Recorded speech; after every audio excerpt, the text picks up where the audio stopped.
Andy? All right, Keith, thank you. Protests across the nation and the world are planned for this weekend, and one of them is planned for Kalamazoo.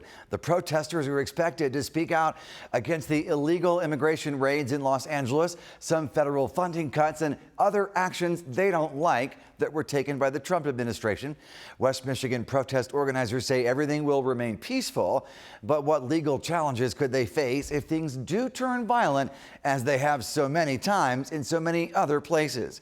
News Channel 3's Carter Landis is joining us in Kalamazoo. And Carter, you spoke with the prosecutor about the possible charges that protesters could face if they get out of line and the rights that they have.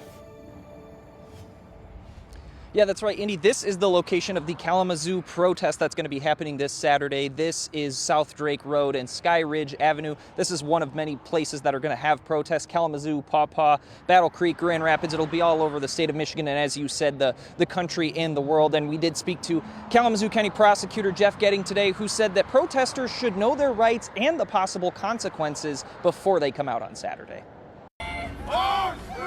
Los Angeles in the midst of a clash between the National Guard and protesters.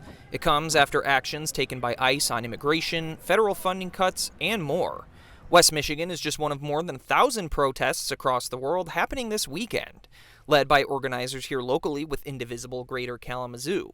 Prosecutor Jeff Getting encouraging protesters to express their First Amendment rights, but be respectful of the law. You have to do that in a way that isn't causing injury to other persons, causing damage to other persons' property, or creating an unreasonable risk to the other people that are involved in it. Kalamazoo has often gotten involved in national protests, including in 2020 after the death of George Floyd. Getting recalled some charges he had to file after those days, but that they were largely peaceful organizations. I'm really proud that people feel passionate about these kinds of issues and want to express their opinions. Getting says if protests escalate to violence, they could face charges of resisting and obstructing, damaging police or business property, or inciting riots. Some of those can carry up to a 10-year sentence. We'll do our job if people force us to, but hopefully what we will have is peaceful gatherings where people can express their opinions in a way that is the right way to do it.